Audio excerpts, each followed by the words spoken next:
sa mga hakbang ni Jesus, sundin natin Haring manunubos. Hububugin sa kanyang halimbawa, o kay sayang aawitan siya.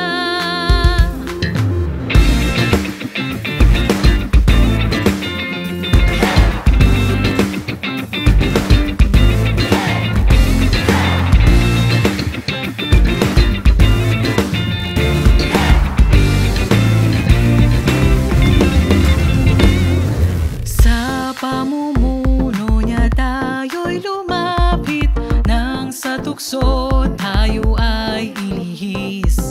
Sa bisig niyang may lakas magtiwala, o kay sayang papurihan siya.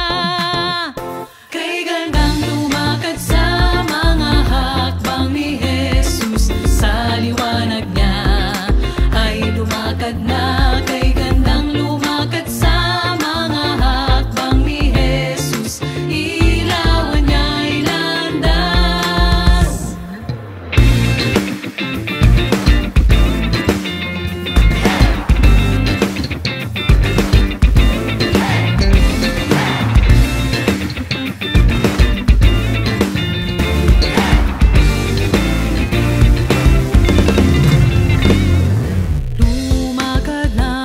tiyaga at katapatan, pag-ibig, at kahabagan. Aasa sa walang hanggang biyaya, o kay saya ating paglalakbay. Kay gandang lumakad sa mga hakbang ni Jesus, sa liwanag niya ay lumakad na. Kay gandang lumakad sa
sa mga hakbang ni Jesus, sa ating buhay siya